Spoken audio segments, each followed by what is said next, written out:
Pihak Istana melalui Badan Komunikasi Pemerintah RI merespons unjuk rasa mahasiswa soal perbaikan ekonomi di sejumlah wilayah.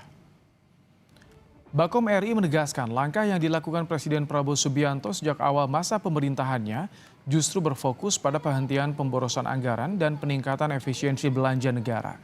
Kepala Badan Komunikasi Pemerintah Muhammad Kodari dalam pernyataan tertulis menegaskan Presiden Prabowo melakukan penghematan berbagai pos belanja yang dinilai tidak mendesak dan tidak esensial. Kebijakan itu berhasil menghemat anggaran negara hingga sekitar 300 triliun rupiah.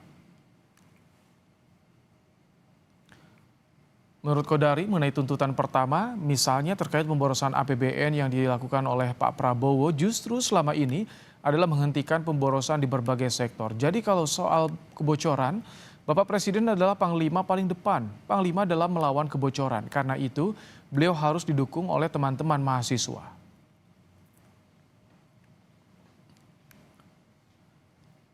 Saudara, pendukung Argentina berkumpul di pusat kota Kansas City dan Times Square, New York City jelang pertandingan Argentina versus Aljazair.